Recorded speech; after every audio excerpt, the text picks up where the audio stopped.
Assalamualaikum warahmatullahi wabarakatuh. Alhamdulillahirabbil alamin. Segala puji bagi Allah Subhanahu wa taala yang telah memberikan kita nikmat iman, nikmat kesehatan serta kesempatan berkumpul di tempat yang mulia ini. Shalawat serta salam semoga selalu tercurah kepada junjungan Nabi kita, Nabi Muhammad SAW, kepada para keluarga, sahabatnya hingga pengikutnya hingga akhir zaman. Yang saya hormati kepada Bapak Ibu yang menonton video ini dan teman-teman yang saya cintai. Pada kesempatan yang berbahagia ini, izinkan saya menyampaikan sebuah pidato yang bertema kekurangan adalah anugerah. Hadirin sekalian yang dirahmati Allah, ketika kita mendengar kata kekurangan, biasanya yang terbayang adalah sesuatu yang tidak menyenangkan. Kita sering merasa malu, minder, atau bahkan sedih terhadap kekurangan diri kita. Padahal dalam Islam tidak ada satupun ciptaan Allah yang sia-sia, termasuk kekurangan yang melekat pada diri kita. Allah Subhanahu wa taala berfirman dalam surat At-Tin ayat 4, "Laqad khalaqnal insana fi ahsani taqwim", yang artinya sesungguhnya kami telah menciptakan manusia dalam bentuk yang sebaik-baiknya. Ayat ini menegaskan bahwa setiap manusia diciptakan Allah dengan kesempurnaan versinya masing-masing. Termasuk kekurangan yang kita miliki semuanya adalah dari rancangan Allah yang penuh hikmah. Hadirin yang berbahagia, seringkali kita mendengar kekurangan sebagai sesuatu yang harus disesali. Padahal kekurangan itulah yang menguatkan kita, mendewasakan kita, dan membuat kita memiliki alasan untuk terus berjuang. Lihatlah bagaimana Allah memberikan ujian kepada hambanya. Allah berfirman dalam surat Al-Baqarah ayat 286, yang artinya Allah tidak membebani seseorang melainkan sesuai dengan kesanggupannya. Artinya, apapun kekurangan yang kita miliki pasti sesuai dengan kemampuan kita untuk menghadapinya. Bahkan seringkali kekurangan justru menjadi jalan bagi seseorang untuk meraih keistimewaannya. Mari kita lihat beberapa contoh.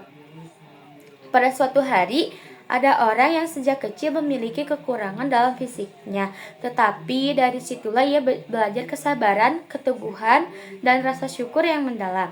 Ada pula yang merasa kurang dalam hal kemampuan akademik, namun Allah memberikan kelebihan berupa ketekunan dan kerja keras. Ada yang lahir dari keluarga sederhana, tetapi dari kekurangan itu tumbuh jiwa yang tangguh dan penuh perjuangan.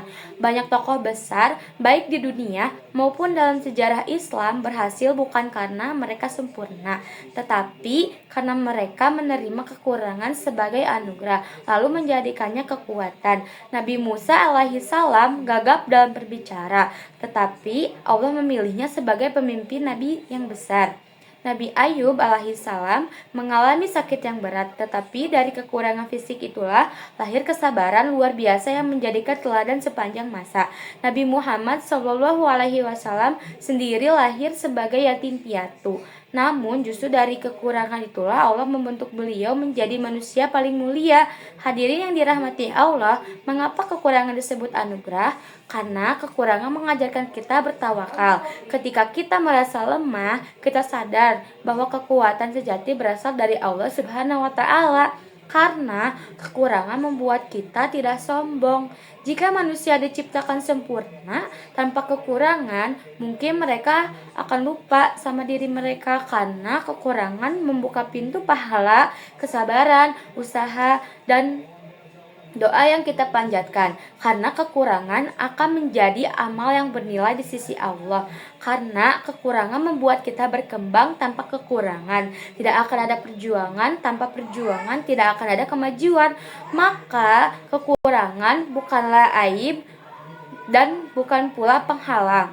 Kekurangan adalah cara Allah menunjukkan cinta kepada kita agar kita terus berusaha, terus bergantung kepadanya, dan terus menjadi lebih baik. Teman-teman yang saya banggakan, hidup ini adalah perjalanan belajar. Tidak ada manusia tanpa kekurangan. Mulai hari ini, mari kita belajar untuk menerima diri apa adanya. Jangan malu terhadap kekurangan, tetapi jadikan itu sebagai bahan bakar untuk bergerak maju. Jangan membandingkan hidup dengan orang lain. karena Allah memberikan ujian yang berbeda untuk setiap hambanya. Bersyukurlah atas kelebihan kita dan bersabarlah atas kekurangan kita, karena keduanya adalah bentuk kasih sayang Allah yang luar biasa. Hadirin yang saya hormati, marilah kita menjadikan kekurangan sebagai anugerah, sebagai jalan untuk mendekati kepada Allah, sebagai pembentuk karakter yang kuat dan rendah hati. Semoga Allah menjadikan kita hamba-hamba yang bersyukur, yang menerima diri dengan lapang dada, dan yang mampu melihat hikmah di balik setiap kekurangan. Hadirin yang berbahagia, mohon maaf apabila ada kesalahan dan salah ucap kata. Wassalamualaikum warahmatullahi wabarakatuh.